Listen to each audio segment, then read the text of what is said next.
अध्ययन के प्रति बिल्कुल रुचि हम लोग के यहाँ है नहीं, और थोड़ा बहुत जो था भी वो इस तरह से गड़बड़ कर दिया गया है, मिला दिया गया है। समझ पाना बड़ा मुश्किल है कि क्या सही है क्या गलत है। मतलब हम लोग के हर चीज़ पर विवाद है। हनुमान जी हैं तो उन पर विवाद है, कृष्ण जी हैं तो उन पर विवाद है। जैसे आपके उत्तर में जो कहे थे, हमने जो सोचा था कि आपसे पूछेंगे, जैसे इस पर जो सामने चित्र बना था, इसे राधा कृष्ण माना जाएगा। हाँ, तो इस विषय में भी जैसे हम पढ़ते सुनते लोगों को रहते हैं, तो दो लोगों की पुस्तकें भी पढ़ी हमने, एक लाला लाजपत राय जी की, एक हेमूपति जी की, और कुछ लोगों को सुना भी काफ़ी समय। तो उन लोगों का कहना यह है कि राधा नाम की वास्तव में कोई थी नहीं, और ब्रह्म वैवर्त पुराण जो है मात्र एकलौता ही ऐसा पुराण है जिसने कृष्ण के चरित्र को दूषित कर दिया, इतना बताकर। और कहीं इनका कोई वर्णन मिलता नहीं, पूरे महाभारत में नहीं मिलता। यहाँ तक कि जब दुशासन ने इनको गालियाँ तक दी हैं तो भी उसने कहीं इसका जिक्र नहीं किया कि आप पर स्त्री गमन करने वाले या किसी दूसरी स्त्री से आपका कोई संपर्क हो।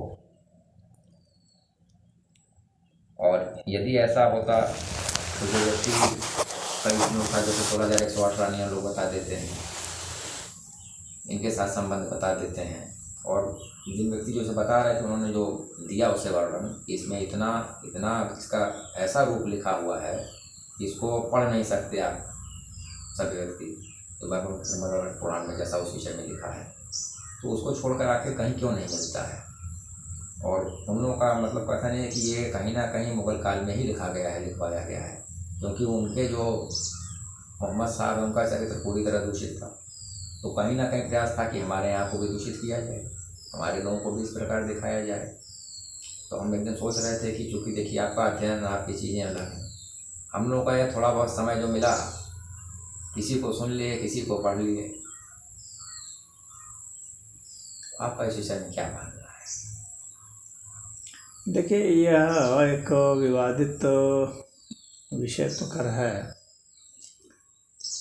लोग कहते हैं कि राधा थी ही नहीं।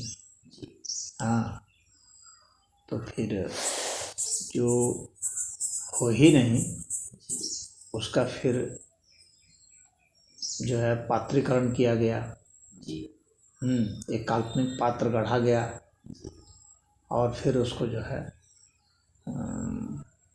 हाईलाइट किया गया, उसको भगवान कृष्ण से जोड़ा गया कि लोकप्रिय हो जाए।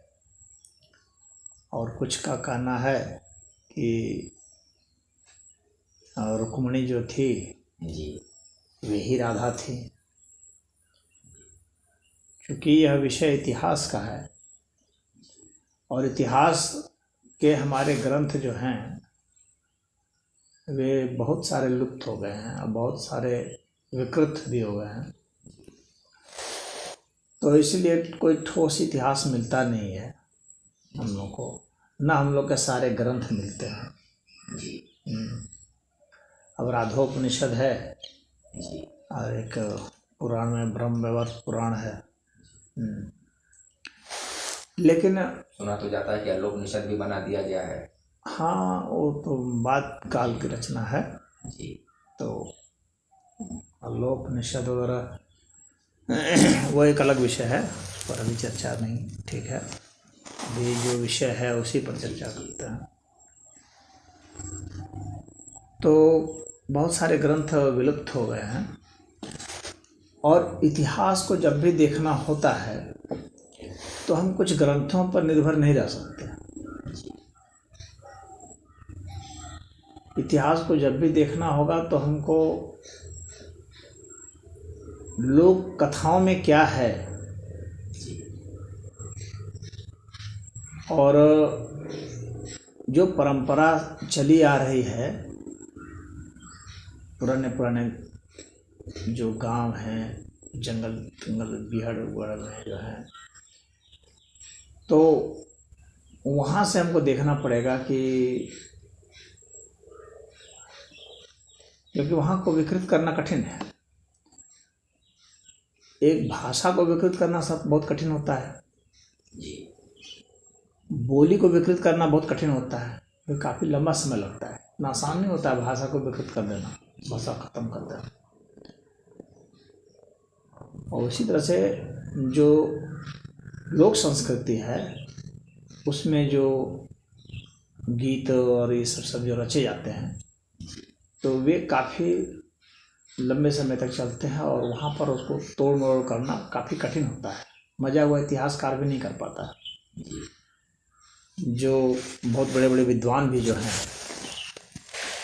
जो कि इसी उद्देश्य से बैठाए जाते हैं कि आपको इनके ग्रंथों को भ्रष्ट करना है, इनके संस्कृति को ख़त्म करना है, वे भी नहीं ख़त्म कर सकते उसको। तो भारत चूँकि काफ़ी बड़ा देश है, छोटा मोटा देश रहा नहीं, और इतनी बड़ी आबादी है और इतनी भिन्न भिन्न संस्कृतियां हैं, तो हम इन संस्कृतियों में पाते हैं कि राधा कृष्ण का जो है शुरू से चलते ही आ रहा है। रुक्मिणी जी का अपना स्थान है, लेकिन राधा तत्व तो एक अलग चीज़ है। ये पति पत्नी का संबंध का मामला नहीं है, राधा तत्व तो अध्यात्म का मामला है। जी, इस विषय में हमने जो आप कह रहे हैं ये पति पत्नी का विशेष मामला नहीं है। और जहाँ तक पति पत्नी या प्रेमी प्रेमिका होने की बात है, तो यह भी हम नहीं कह सकते कि इतिहास में ये नहीं रहे, क्योंकि इतिहासकारों को भी कुछ प्रमाण मिलते हैं राधा के। हालांकि कुछ ही मिल रहे हैं इक्के दुक्के, लेकिन वो इक्के दुक्के प्रमाण होना भी, क्योंकि हम लोग के एक तो हम लोग का जो इतिहास लिखा गया है, विशेषकर पुराना इतिहास, तो पुराने इतिहास को अगर आपको लिखना है तो आपको उस स्तर पर जाकर खुदाई करनी पड़ेगी, काफ़ी नीचे जाकर, क्योंकि जितना पुराना होगा उसका लेवल उतना नीचे होगा। तो खुदाई यहाँ बहुत कम हुई है। महाभारत का जो लेवल है उस लेवल तक खुदाई नहीं हुई है ना। बहुत, मुझे नहीं लगता है कि उस तरह से बिरला शायद लाल किला वगैरह के तरफ थोड़ा बहुत, इंद्रप्रस्थ वगैरह में शायद थोड़ा बहुत कुछ किए हैं सब, लेकिन अभी मौर्य काल शुंग काल के आसपास तक खुदाई तो किए हैं। उसके नीचे बहुत ही कम है, ठीक है, कुछ कुछ प्रमाण मिले हैं। PWG जो है वहाँ तक तो वो गए हैं, तो पेंटेड ग्रेववेयर जो है PW वहाँ तक वो कुछ खोजे हैं। लेकिन ये नहीं मानने वाले तो महाभारत को भी इतिहास नहीं मान रहे हैं। लेकिन आखिर हमारे तक कहीं ना कहीं वंश परंपरा तो रही है और उनका जिक्र भी रहा है, और उस तरह तो प्रमाणिक इतिहास देखेंगे तो बुद्ध का भी नहीं मिलता है। प्रमाणिक इतिहास देखा जाए तो समकालीन तो बुद्ध का भी नहीं मिलता है, फिर भी इतिहासकार लोग बुद्ध को मान रहे हैं, जबकि वो एविडेंस नहीं दे पा रहे हैं। तो हमारे उस समय का इतिहास तो ये लोग मानते हैं कि था ही नहीं। अरे बिना इतिहास के कोई व्यक्ति कैसे रहेगा? कहीं ना कहीं से हम लोग आ रहे हैं ना, माने में कैसे इनके तो 2000 साल से पीछे जाते नहीं। तो आप खुदाई नहीं करेंगे, कुछ जाने नहीं। अभी द्वारिका वगैरह में भी तो कुछ मिला है। जी जी हाँ, तो आप उसमें उसके लिए आपको जो मैकेनिज्म चाहिए, जो खर्चे चाहिए, तो वो जो है हम लोग का जो इतिहास विभाग को, शायद शिक्षा विभाग को उतना नहीं मिलता है, पुरातत्व विभाग को उतना नहीं मिलता है कि वो उतना खोज पाए। तो कहने का मेरा अर्थ यह है कि राधा की ऐतिहासिकता को हम इसलिए वो नहीं मान सकते कि नहीं था कि क्योंकि महाभारत में नहीं है राधा का वर्णन, या श्रीमद् भागवतम में नहीं है। तो हम इसलिए नहीं मानेंगे। लेकिन ऐसा इस तरह के सिर्फ महाभारत में जो है उसी का हम मानेंगे, ऐसा तो ये इतिहास थोड़ी होता है। ये तो एक जिद हो जाता है दरअसल में इसलिए कि भगवान कृष्ण से संबंधित इतना महत्वपूर्ण है तो उसका होना चाहिए, ऐसा मतलब ये लोग जो है कि जैसे कोई भी व्यक्ति यदि उसको बहुत आदर्श माना जाता है तो निश्चित रूप से उसका चरित्र भी बहुत उत्तम होना चाहिए। तो या तो फिर राधा का रूप कुछ और था, क्योंकि देखिए और बिगाड़ कर ऐसा बना दिया गया। यह भी तो हो सकता है कि जो महाभारत जो लिखा गया है वो भगवान कृष्ण के ऊपर नहीं लिखा गया उस समय। वह जो है वह तो भरतवंशियों पर लिखा गया जी। राधा भरतवंशी थी नहीं। कृष्ण तो उसमें इसलिए शामिल हुए हैं क्योंकि कृष्ण का वहाँ संबंध हो जाता है पांडवों से और उनकी बहुत बड़ी भूमिका आ जाती है महाभारत युद्ध में। इसके कारण उनको शामिल किया जाता है। तो यह हमें मानकर नहीं चलना चाहिए कि जो वेदव्यास हैं वो पूरे भारत के सभी चरित्र सभी पात्र के ऊपर लिख रहे हैं। हालांकि बहुत बड़ा ग्रंथ है, विश्व का सबसे बड़ा ग्रंथ है महाभारत, लेकिन विश्व के सबसे बड़े ग्रंथ होने के बावजूद भी विश्व के या भारत के ही सारे पात्रों का वर्णन हो जाए वह संभव नहीं दिखता। जिसका वहाँ से इंटरेक्शन हो रहा है भरतवंशियों के साथ, उन्हीं पात्रों को उसमें प्राथमिकता दी गई है। राधा एक आध्यात्मिक छवि है और उसमें तो देखा जाए तो महाभारत में तो सिर्फ रुक्मिणी का वर्णन है और थोड़ा बहुत उन सब का होगा, लक्ष्मण वगैरह का हल्का सा उड़ता फुड़ता वर्णन होगा। तो ऐसे कोई वर्णन है नहीं। और उसमें ये भी मतलब बताया जाता है क्रिटिकल एडिशन जो महाभारत वगैरह का आता है कि सिर्फ रुक्मिणी भगवान कृष्ण के जो हैं वो पत्नी थी, उसके अलावा भगवान कृष्ण की कई पत्नियां नहीं थी, सिर्फ एक पत्नी थी वो रुक्मिणी थी।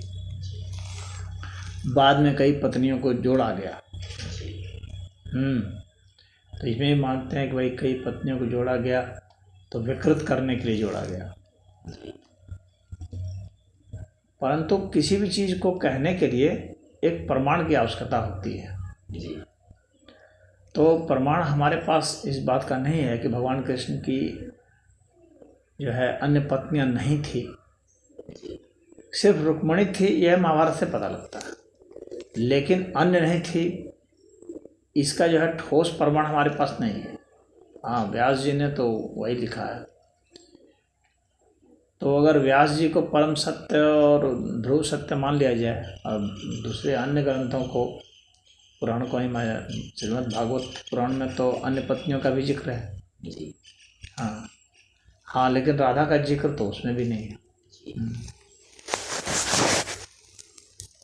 तो आखिर किन लोगों ने राधा को लोकप्रिय किया और कब से लोकप्रिय है? यह नहीं है कि मुगलों के बाद लोकप्रिय हुई या बौद्धों के समय लोकप्रिय हुई। कुछ लोग जो बौद्धों की मिलावट भी इसको मानते हैं तो वे कहते हैं, तो क्या बौद्ध ग्रंथ में राधा की बात है? बौद्ध ग्रंथ में भी तो राधा की बात नहीं दिखती।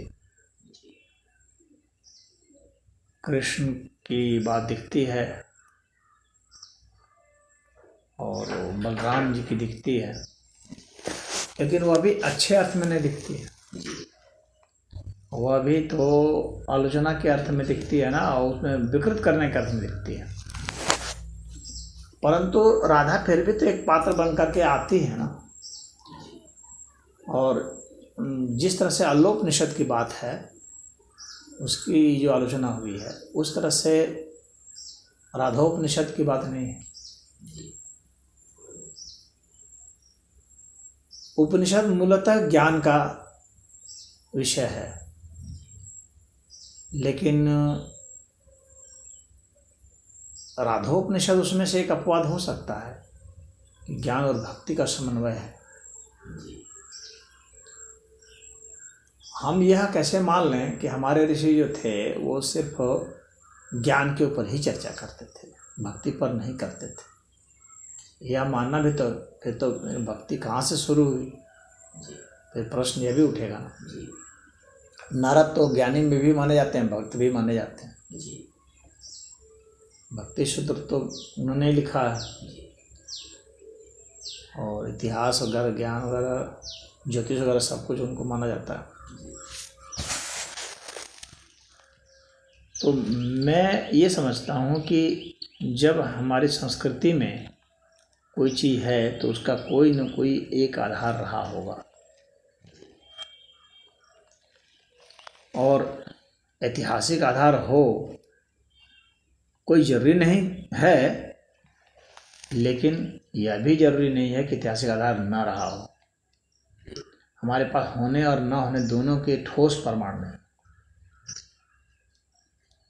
परंतु इतना अवश्य है कि किसी न किसी अर्थ में तो संलग्न रही ही है। चाहे उसको हम एक मिथक कथा भी कह लें तो उस अर्थ में भी राधा संलग्न रही है, या उसको हम एक राधा तत्व की जो बात होती है उसको मान लें, क्योंकि रुक्मिणी को अवतार के रूप में तो माना जा सकता है, जाता है। लेकिन राधा तत्व एक अलग मामला है। अब भगवान भी आराधना कर रहे हैं, वो भी भक्ति में लीन है, तो प्रश्न उठेगा कि भगवान आराधना कर रहे हैं तो किसकी कर रहे हैं, ये प्रश्न तो उठेगा ना। क्योंकि कृष्ण जो है प्रार्थना करते थे, पूजा करते थे, ये प्रश्न तो आता है, इसका वृतांत आता है जी। संध्या वगैरह और ये सारी चीज़ें तो करते थे। तो जब वे करते थे और उन्होंने भक्ति पर सबसे अधिक जोर दिया है भगवान कृष्ण, उन्होंने गीता में भी कहा है इस विषय में। उन्होंने भक्ति योग को श्रेष्ठ बताया। तो भक्ति योग को जब श्रेष्ठ बताया है तो आखिर आराधना वो किसकी बता रहे हैं, तो जाहिर सी बात है कि अपना ही एक जो उनका तत्व है, हाँ, तो उस तत्व के विषय में वो इशारा कर रहे हैं। यदि वे स्वयं ही पूर्ण अवतार माने गए और उनको जो है परब्रह्म परमेश्वर कहा गया, तो फिर अपनी उस स्थिति के बाद भी वो एक इशारा दे रहे हैं, तो इसका अर्थ है कि कहीं न कहीं वो एक ऐसे तत्व की ओर जरूर ही इशारा कर रहे हैं जो कि शाश्वत तत्व है, और उसका नाम कुछ लोगों ने मान लीजिए राधा रख दिया। तो वो राधा तत्व भी जो है वो भी अवतार ले सकती है, क्योंकि अवतार अगर ले पाएगा ईश्वर, अगर हम ईश्वर को सिर्फ निराकार मान लें तो ईश्वर के सर्वशक्तिमान होने की बात जो है वह सिद्ध नहीं होगी, ईश्वर के पूर्ण होने की बात सिद्ध नहीं होगी। ईश्वर फिर पूर्ण कैसे सिद्ध होगा? और अगर कोई भक्त ईश्वर को इस संदर्भ में देखना चाहता है कि मैं ईश्वर के साथ खेलूं कूदूं, उसकी अगर वही जिज्ञासा है और वही लालसा है और वही भक्ति का बिंदु है, तो फिर ईश्वर अगर अवतार नहीं ले सकता तो वह तो अधूरा होगा, फिर उसको पूर्ण ईश्वर नहीं कहा जा सकता। तो राधोपनिषद इस अर्थ में संकेत अवश्य देता है कि राधा तत्व जो है वह ईश्वर का अंतरंग तत्व है। जैसे मनुष्य का अंतरंग तत्व होता है, वैसे ईश्वर का भी अंतरंग तत्व होता है। और जब हर प्राणी के अंतरंग तत्व हैं और यथा पिंडे तथा ब्रह्मांडे की बात होती है, तब ईश्वर का भी कोई अंतरंग तत्व है। और उस अंतरंग तत्व को फिर राधा कहते हैं। यदि इस रूप में इसलिए राधा का महत्व जिन लोगों ने बताया है बहुत बढ़ के बताया है, और कुछ तो मतलब भगवान कृष्ण से भी उसको आगे ले जाते हैं। मतलब भगवान कृष्ण के अंतरंग तत्व की बात होती है, तो यह कहना है कि राधा का जो है वो बाहरी स्वरूप माना जाएगा, यानी कृष्ण ईश्वर हैं, परमेश्वर हैं, लेकिन परमेश्वर का जो अंतरंग तत्व है वो राधा तत्व है। यह इसको आप परिकल्पना मान सकते हैं, और इसको एक भक्त का ज्ञान मान सकते हैं। जो भक्ति योग में है तो वे उसका ज्ञान मान सकते हैं। और रुक्मिणी जो है वो उनकी अंतरंगा शक्ति है। भगवान कृष्ण की अंतरंगा शक्ति रुक्मिणी को मान सकते हैं, लेकिन अंतरंग तत्व यानी जो शक्ति से भी आगे है, परे है, क्योंकि शक्ति सदैव जो है वो प्रकृति में मानी जाएगी। तो शक्ति से सूक्ष्म माना जाएगा, तो फिर उसको राधा तत्व कहेंगे। कोई ना कोई तत्व उसका नाम देंगे, और जो भी नाम देंगे उसका कुछ ना कुछ होगा। तो भक्त ऋषियों ने इसका नाम राधा तत्व दिया है। तो रुक्मिणी और राधा में यह अंतर समझ में आता है। वहाँ पर भगवान कृष्ण की शक्ति या शिव की शक्ति, हाँ शिव और शक्ति हैं, लेकिन शक्ति होने से वे अंतरंगा सिद्ध नहीं हो पाती हैं, क्योंकि एक शक्ति हो गया, एक शक्तिमान हो गया। हाँ, शक्तिमान की शक्ति है, लेकिन जो शक्तिमान है उस व्यक्ति की अंतरंगा स्थिति क्या होगी, मतलब उस व्यक्ति का जो है एक तरह से दिव्य तत्व क्या होगा, जो शक्ति से परे है उस व्यक्ति का दिव्य तत्व क्या होगा, जब आप उसको एक व्यक्तित्व के रूप में मान रहे हैं। तो अगर भगवान कृष्ण को आप एक वह मान रहे हैं कि परब्रह्म परमेश्वर हैं, और रुक्मिणी जी उनको शक्ति मानी जा रही है, तो शक्ति मानी जा रही है तो शक्ति एक बाह्य तत्व हो जाएगा, प्रकृतिस्थ होगा, क्योंकि शक्ति सदैव प्रकृति के अर्थ में समझी जाती है। लेकिन उसकी अंतरंगा स्थिति जो अंतरंगा तत्व जो है वह यानी परमात्मा की आत्मा क्या होगी, एक प्रश्न उठेगा। हमारी आत्मा ऐसी है तो परमात्मा की आत्मा क्या होगी।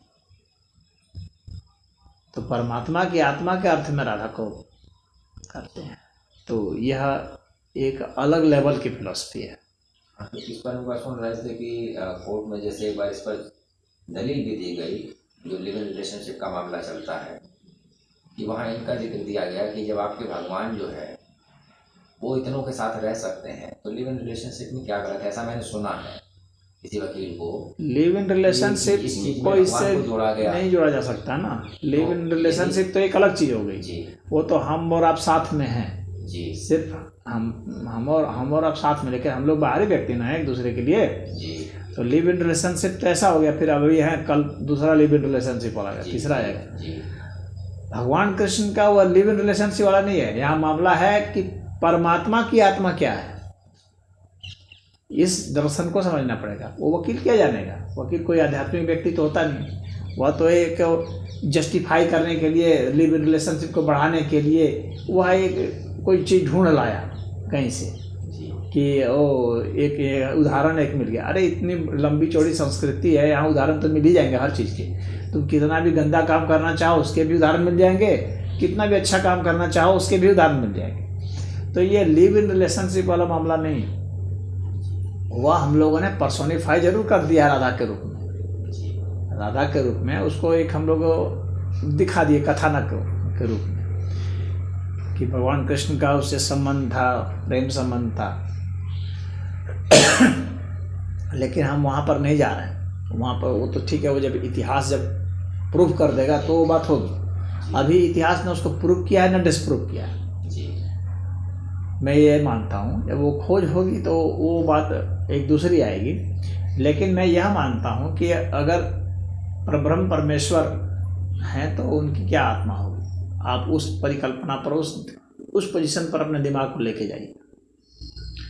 हाँ, तो वहाँ पर सोचिए कि वह उसका भी तो कोई नाम होगा, कोई तत्व होगा, तो उसका भी कोई नाम तत्व देने के लिए, कोई पहचान देने के लिए राधा तत्व की बात की गई है। अब उसके अवतरण की बात है तो जब कृष्ण अवतार ले सकते हैं, रुक्मिणी अवतार ले सकती हैं, सती अवतार ले सकती हैं, तो वो अंतरंगा शक्ति से भी परे की बात जो है, परमात्मा की जो दिव्यात्मा है तो वो भी कर सकती है। तब पूर्णता कहाँ से हुई? तो भगवान कृष्ण जो है उस राधा के साथ हो करके ही पूर्ण माना जाता है। इसीलिए कृष्ण जो है, कृष्ण और राधा को एक ही माना जाता है। तो कृष्ण, राधा और रुक्मिणी, इन तीनों को मिला करके एक तत्व बनेगा। कृष्ण, राधा, रुक्मिणी को मिला करके एक तत्व बनेगा। रुक्मिणी बाहरी तत्व हो जाए, राधा अंदरूनी तत्व हो जाए, कृष्ण मध्य में होगा जो कि तीनों को समेटे हुए। तब जाकर ये परब्रह्म परमेश्वर की बात मैं कर रहा हूँ, तो वह जो है वह पूर्णता होगी। अब जो लोग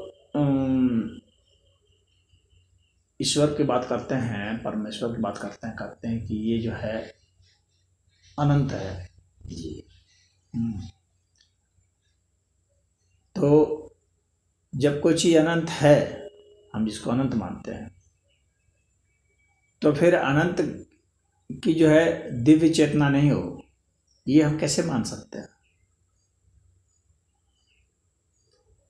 पूरे समग्र इस पूरे ब्रह्मांड को चलाने वाली जो चेतना है, हाँ, उसकी अपनी चेतना ना हो।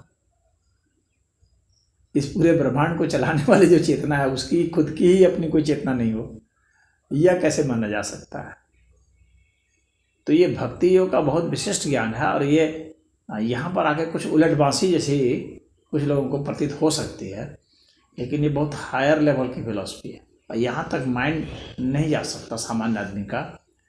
और यहाँ पर तो जो भक्त ज्ञानी हुए हैं ना, बहुत उच्चतम स्तर के, उन्हीं का हो जा सकता है। इसके लिए बहुत ऊंची साधना चाहिए। वकील तो छिछली बातें, हल्की फुल्की बातें कर सकता है, ये संसार का देख कर लिव इन रिलेशनशिप, अरे उसके साथ चक्कर है, वो बस उतने तक सोच सकता है, वो उसके आगे वो नहीं सोच सकता है उतना। तो इसलिए इसको उतने हल्के स्तर पर उसको नहीं वो करना चाहिए।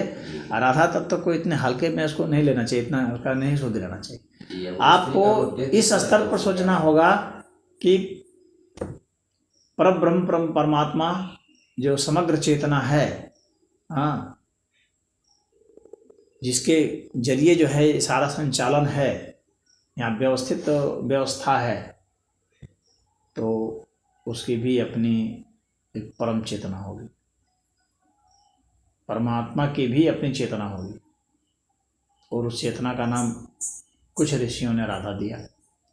कोई और चाहे तो कुछ और नाम रख सकता है, नाम रखने के लिए कोई इतराज़ नहीं, कोई दूसरा नाम भी रख सकता है, परंतु नाम रखने से उस सिद्धांत में कुछ गड़बड़ी नहीं आएगी।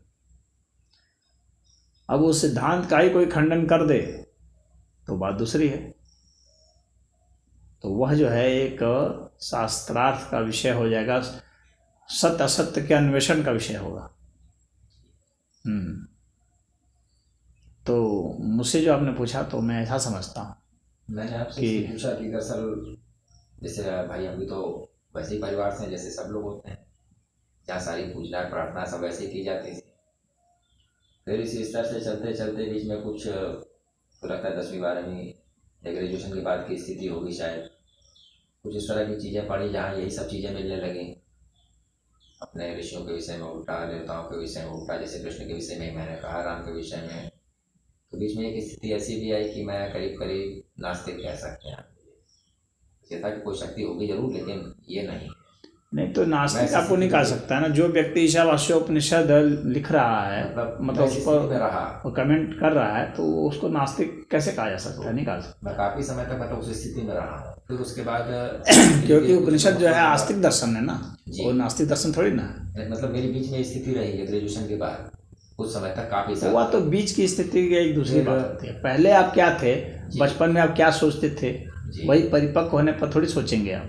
जी वो तो परिपक्वता जितनी होती है ना, हर उम्र में व्यक्ति कुछ ना कुछ सीखता जाता है, जी जानता जाता है, कुछ साधना करता है, तप करता है, हाँ स्वाध्याय करता है, सत्संग करता है, तो सीखता है ना, वो मैच्योर होता है ना, एक जगह रुका हुआ थोड़ी ना है, तो परिपक्व होता है। आप क्या, हर कोई व्यक्ति सोचता है कुछ ना कुछ।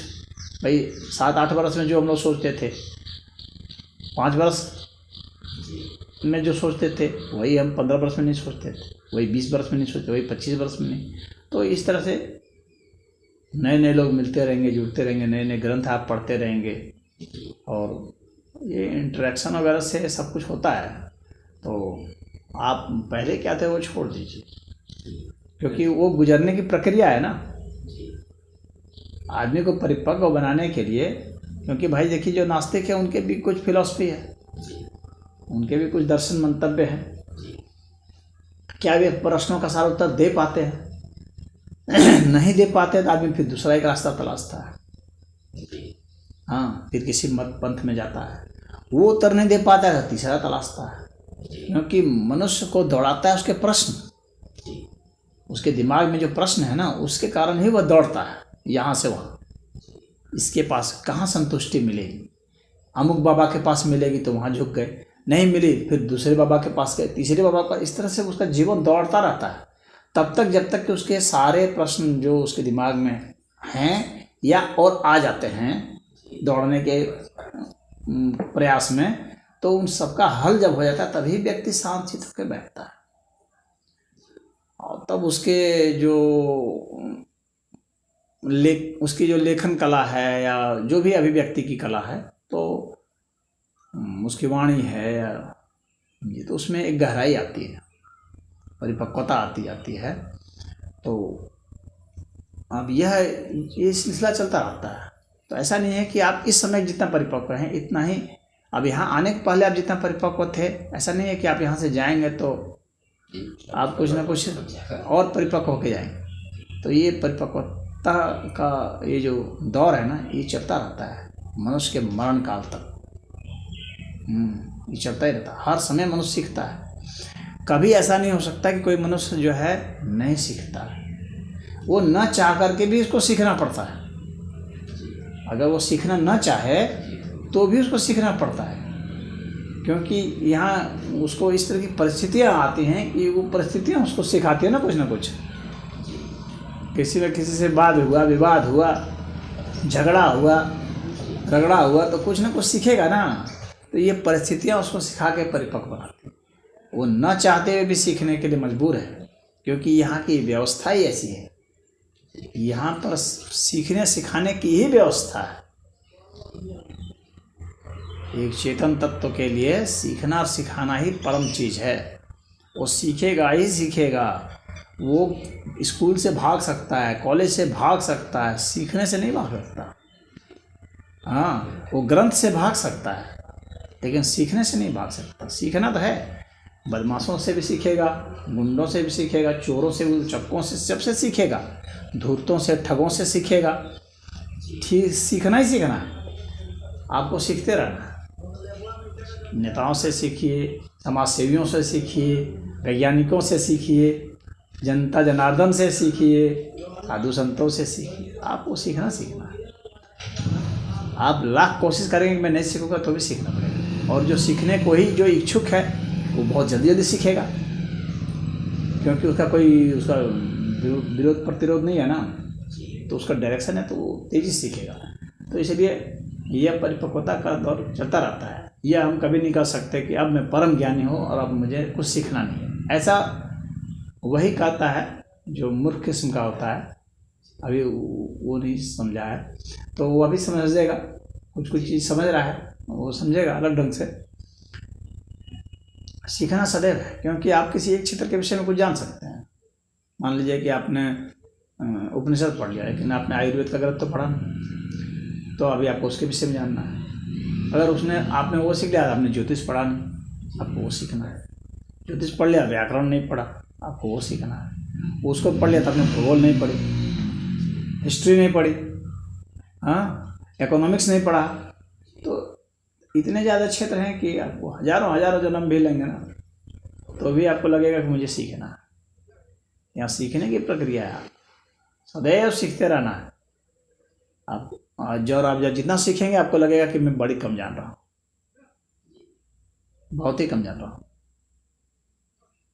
ये सीखने की प्रक्रिया है। जो सीखने को जो इच्छुक होता है वो व्यक्ति सदैव उसको लगता है मैं बहुत कम जान रहा हूँ, इसलिए सदैव अध्ययन करता रहता है। वो कभी संतुष्ट नहीं होता है अध्ययन से, क्योंकि उसको सीखने की लालसा है ना, उसको पता है कि मैं बहुत कम जानता हूँ, इसलिए वो सदैव सीखेगा, हर जगह से सीखेगा, हर तरह तरह के प्रयोग करेगा, उससे सीखेगा, दूसरे के प्रयोग जो किए हैं उससे भी सीखेगा, खुद भी प्रयोग करेगा। तो ये सीखने का जो चलता रहता है। तो अब साधु संतों को भी एक तो वैसा है जो कि मान लेते हैं इसको, मतलब एक रिलीजियस ड्यूटी समझ के कि हाँ मान लिए, हम राधा जी को मान लिए, बस हम राधा राधा करेंगे। लेकिन यहाँ सवाल इसका नहीं है, वह मानने की बात नहीं है। अगर मेरा दिमाग मान भी लिया ना तो हमारा दिमाग एक प्रश्न चिन्ह खड़ा कर देगा कि तुम जो मान रहा है तो ये है ही नहीं, तो झूठे मान रहा है, तो फ्रॉड है।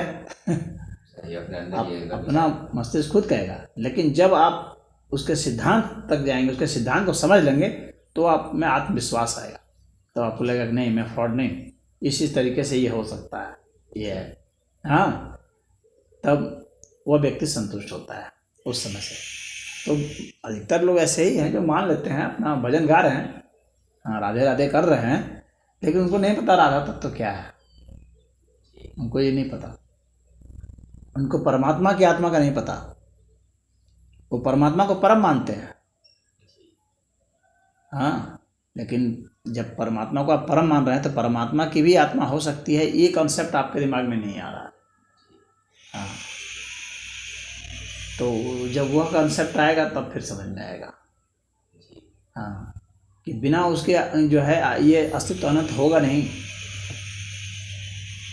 अनंत अस्तित्व आप सिद्ध नहीं कर पाएंगे। और वेद उपनिषद में तो ईश्वर को अनंत माना गया है ना, सत्यम ज्ञानम अनंतम ब्रह्म कहा गया है ना। तो उस अनंतता की पूर्ति इससे ही होती है। जब तक यह नहीं शामिल होगा तब तक अनंतता की पूर्ति नहीं होती। अगर आप गहराई से अध्ययन करेंगे, विचार मंथन मनन करेंगे तो आपको ये समझ में बात आएगी कि बिना राधा तत्व के अनंतता सिद्ध नहीं होगी, कमी रह जाएगी। हाँ, तो मेरा यह जो है आपके प्रति, ये आपने जो भी जिज्ञासा की कि मेरी यही व्याख्या है। अगर आपको इसमें कुछ पूछना है, जानना है, कुछ परिप्रश्न आ रहे हैं तो पूछ सकते हैं। प्रश्न उसमें चीज़ें कि समाज में भाई दूसरे रूप में ले लेने से कहीं ना कहीं कमजोरी हमारी अपनी पैदा हो जाती है। जब समाज इसी देखिए, जब आपके पास उत्तर नहीं होंगे ना तो ढेरों सारे जो हैं ये आरोप प्रत्यारोप वगैरह, क्योंकि किसी को आरोपित करना प्रत्यारोपित करना एक बहुत हल्का विषय होता है और उस तरह की बात करता है। अगर मान लीजिए, चलिए उस बात को भी मान लेते हैं कि भगवान कृष्ण की एक प्रेमिका थी, तो कौन हर्ज है भाई, प्रेमिका में कौन बुरा है। विवाह तो बाद की व्यवस्था है। अगर हम विवाह के इतिहास पर जाएं तो विवाह तो बहुत बाद की व्यवस्था है। इस प्रकृति ने विवाह नहीं बनाया है, मनुष्य ने विवाह बनाया। सच्चाई यहाँ पर है। तो हम यह कहें कि जो है उनके प्रेमिका थी तो बड़ा बुरा है, ऐसा कुछ बुरा नहीं है। प्रेमिका होना कौन बुराई है, और विवाह हो जाने में कौन बहुत महानता हो गई। विवाह में ऐसी कोई बहुत मानता हुई नहीं। अरे वह तो एक सामाजिक और उसको कुछ धार्मिक वो देते हुए एक स्त्री और पुरुष को एक जगह रह करके संतान उत्पत्ति करने का एक जो है एक तरह से मान्यता दे दी जाती है। विवाह में इतना ही है ना। जैसे लेकिन ये जो मान्यता है ये सब तो बाद में है, इसको कुछ स्थायित्व दे देना ये सब तो बाद में है। लेकिन अगर हम लोग पीछे से पीछे इतिहास में जाएंगे तब विवाह कोई व्यवस्था नहीं थी जी।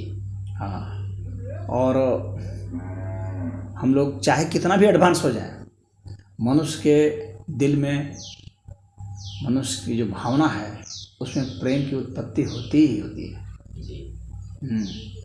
मनुष्य एक ऐसा लोहे का मॉडल नहीं है, और लोहा भी जो होता है वो भी पिघलता है। हाँ, हम कोई ऐसा तत्व नहीं ले सकते जो कि ऐसा एकदम फिक्स ढांचा हो जिसमें कोई बदलाव ही नहीं होता हो। ऐसा कोई प्रमाण यहाँ पर दिखता नहीं। किसी भी तत्व का ले लें, चाहे लोहा हो, सोना हो, चांदी हो, कोयला हो, कुछ भी आप ले लेंगे तो उसमें बदलाव होते हैं, क्योंकि प्रकृति का नियम ही बदलाव है। तो मनुष्य के भावों में बदलाव होते हैं, और प्रेम जो है भाव की चीज़ है। तो प्रेम तो होगा ही होगा, और प्रेम को किसी न कानून से रोका जा सकता है, न किसी सामाजिक नियम से रोका जा सकता है। हाँ, न जोर जबरदस्ती करके बलात् रोका जा सकता है। तो अगर प्रेम है, किसी का संबंध है, प्रेम है, तो ठीक है भाई, किसी का हो सकता है किसी से, और किसी का सबसे हो सकता है। हाँ, तो यहाँ पर तो जो राधा तत्व है वह सबसे है। तो यह माना जाता है कि जो हमारे में प्रेम तत्व है उसका कोर जो है, प्रेम जो है, ये कहाँ से आया, प्रेम की जो भावना है वो कहाँ से आई। तो उसके पीछे जो है, अगर उसके पीछे जाएंगे, उसके कारण पर कारण पर कारण पर कारण अगर हम पीछे जाते आएंगे, तो अंततः कारण होगा कि परमात्मा का जो है, परमात्मा की जो दिव्य आत्मा है उसका संबंध वहाँ से है। इसीलिए जो पंचकोश की बात की गई है तो उसमें आनंदमय कोश जो है, तो उस आनंदमय कोश के भीतर में भी अगर हम देखते हैं, क्योंकि कोश के भीतर भी कोश होगा, तो वो कोश के भीतर भी जब कोश होगा, जैसे कि अलमारी है, अलमारी कोश है, लेकिन अलमारी के भीतर भी लोग अलमारी बनाते हैं, फिर उसके भीतर भी अलमारी छोटी और बनाते हैं। हाँ, तो जिसको जितना गूढ़ बनाते हैं और जितना जिसको इम्पोर्टेंट बनाते हैं उसको हम उतना गहराई में रखते जाते हैं। हाँ, तो उस तरह से अगर हम देखेंगे तो प्रेम का जो है अंतिम जो स्वरूप आएगा वो राधा का आएगा, या उसका जो भी नाम देंगे। कोई व्यक्ति कोई और नाम दे सकता है, मैं नाम के लिए वो नहीं कर रहा हूँ, लेकिन जिन लोगों ने राधा नाम दिया है उनके दिमाग में ये बातें हैं। जिन लोगों ने दिया है उनके दिमाग में ये बातें हैं। तो इसलिए राधा जो है वह इतनी बंधनीय है। इस रूप में तब तो कोई दिक्कत नहीं है, लेकिन जब लोग दूसरे रूप में ले लेते हैं, नहीं लोग, मैंने कहा ना कि लोग किसको आप लोग कहेंगे, लोग तो एक जनरल वो है ना भाई, एक चरवाहा भी है वो लोग है, अब उसको क्या मालूम है, क्योंकि उस विषय में जो विवेचना है वो संत ही कर सकते हैं, और संत में भी वे जो भक्त संत है, जो भक्त संत नहीं है उसकी विवेचना नहीं करने के अधिकारी होंगे, क्योंकि उनको खुद ही समझ में नहीं आएगा। वो अंतिम परमात्मा तक ही जा सकते हैं, वे अंतिम जो परमात्मा जाएगा, और परमात्मा एक वेग शब्द हो जाता है। वास्तव में जो भक्त योगी है वो परमात्मा की गहराई में भी जो जा सकता है। आप परमात्मा तक गए और परमात्मा की गहराई में गए, परमात्मा की आत्मा में गए, दोनों में बहुत फर्क है ना। परमात्मा तक जाना, आप हमारे तक आए, और हमारे भीतर हमारे आत्म तक गए, इसमें बहुत फर्क है। तो परमात्मा तक जाना और परमात्मा की आत्मा तक जाना में बहुत अंतर है। हाँ, तो वह जो है कोई भक्त शिरोमणि है, उसी के बस का है उसकी व्याख्या करना, लोगों की बस की नहीं है। लोग तो ईश्वर क्या प्रकृति की व्याख्या नहीं कर सकते। ईश्वर की व्याख्या ही बहुत बड़ी व्याख्या मानी जाती है, सबसे ऊपर मानी जाती है। तो ईश्वर की व्याख्या, प्रकृति की व्याख्या, आत्मा की व्याख्या, हाँ, लेकिन परमात्मा की आत्मा की व्याख्या तो सबसे परम है, इससे परम और कुछ भी नहीं है। इसलिए राधा तत्व को सबसे परम माना गया है। हाँ, तो वह भक्त शिरोमणि के बस की बात है, और परम ज्ञानी की बात है वो साधारण ज्ञानी के बस की बात नहीं है। आप कहीं भी जाएंगे तो अधिक से अधिक लोग ईश्वर की ही चर्चा करेंगे, परमेश्वर की चर्चा करेंगे, परमेश्वर की आत्मक चर्चा नहीं कर सकते। तो मैं जो समझा हूँ अपने जीवन में, अपनी साधना तप में, तो मैं ऐसा ही समझा हूँ।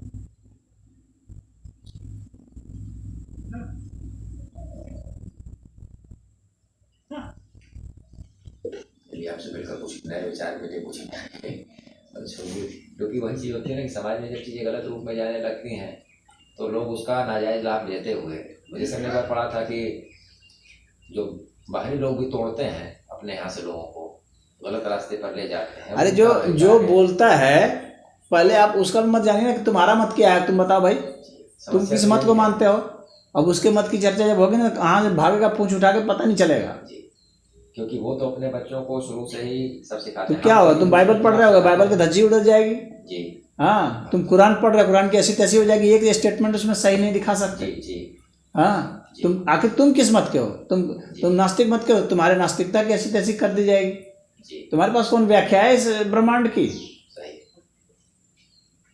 तो देखिए, जब भी कोई डिबेट होता है ना, वास्तव में जब डिबेट होता है तो आप एक तरफा प्रश्न नहीं पूछ सकते। जी। हम भी प्रश्न आपसे पूछेंगे, ऐसा नहीं है कि आप ही सिर्फ पूछेंगे जी, हम भी आपसे पूछेंगे। हाँ, तब समझ में आएगा। प्रश्न पूछना और उत्तर देने में बहुत फर्क होता है जी। हाँ तो जो लोग कहते हैं, पहले जो कहने वाले हैं, जब भी कोई कहता है सबसे पहले उसका पूछे कि आप किस मत के मानने वाले, आप किस धर्म को मानने वाले, आप पहले वह बताइए। बात तो तब होगी ना, फिर उसके बाद फिर जो है शुरू होगा।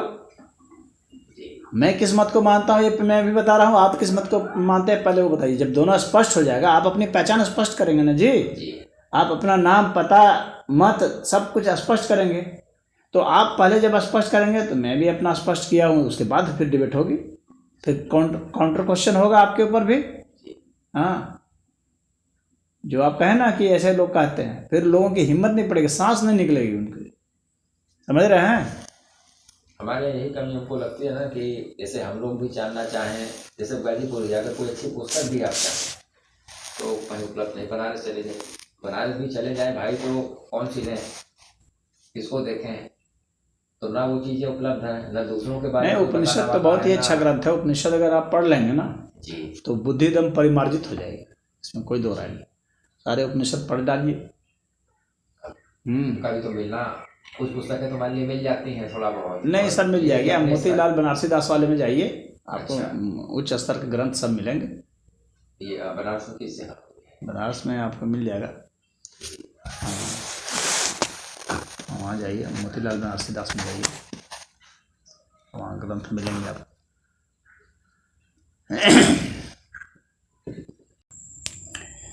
इतिहास में के भी अगर आप देखते हैं तो ऐसा नहीं है कि राधा का प्रमाण पहले नहीं मिलता है, मुसलमानों के आने के बाद मिलता है, ऐसी बात नहीं है। राजस्थान के रंग महल से 3री शताब्दी का एक टेराकोटा मिला है जिसमें राधा जी हैं। तो यह तो प्रमाण हो गया। पहाड़पुर मंदिर है बंगाल में जो 8वीं 9वीं शताब्दी का है।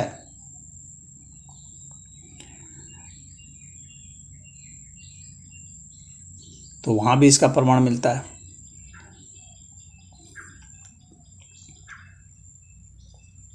गाथा सप्तशती में भी राधा जी का वर्णन है। 11वीं शताब्दी का ताम्रपत्र मिला है जिसमें राधा मुरारी का नाम लिखा हुआ है। तो प्रमाण है, ऐसी बात नहीं है कि राधा जी का कोई ऐतिहासिक प्रमाण ही नहीं है। तो यह भी कहना, स्कंद पुराण में है भी है राधा जी का वर्णन। तो राधोपनिषद में, ब्रह्मवैवर्त पुराण में वर्णन है, स्कंद पुराण में वर्णन है, गाथा सप्तशती में वर्णन है, और आर्कियोलॉजिकल एविडेंस भी मिल रहे हैं। तो बिल्कुल ही ऐसा नहीं कहा जा सकता कि कुछ ऐतिहासिक प्रमाण है ही नहीं, और इसलिए बिल्कुल भी नहीं माना जाएगा काल्पनिक पात्र गढ़ लिए गए हैं, ऐसी बात नहीं है। तो इसका सैद्धांतिक पक्ष भी है, इसका दार्शनिक पक्ष भी है, इसका ऐतिहासिक पक्ष भी है। तो इसलिए जो लोग राधे राधे कर रहे हैं उसको आप बिल्कुल नज़रअंदाज नहीं कर सकते। हरिओम। अब जहाँ पर अश्लील वर्णन की बात है कि ब्रह्मवैवर्त पुराण में राधा के विषय में अश्लील वर्णन है, तो आप अश्लीलता को हटा दीजिए। अगर जो भक्त है तो वह तो राधा तत्व की बात समझ जाएगा, परमात्मा की आत्मा की बात समझ जाएगा, तो वो अश्लील बातों को छोड़ देगा। तो वह बात सही है कि अश्लील बात भी है, और राधा के मुंह से भगवान कृष्ण के खिलाफ भी बहुत सारी बातें, चोर लंपट तक कहा गया है, यह बात भी सच है, लिखा हुआ है। लेकिन ये जो विकृत करने वाले जो लोग जो लिखे हैं, ये विकृत करने वाले लोगों की दास्तान है। जो भक्त ऋषि हुए हैं उनकी दास्तान अलग है। तो हम, यह हमारे पर निर्भर करता है कि हम जो है भक्त ऋषि की बात माने, कि ऐसे विकृत करने वाले जो लेखक हैं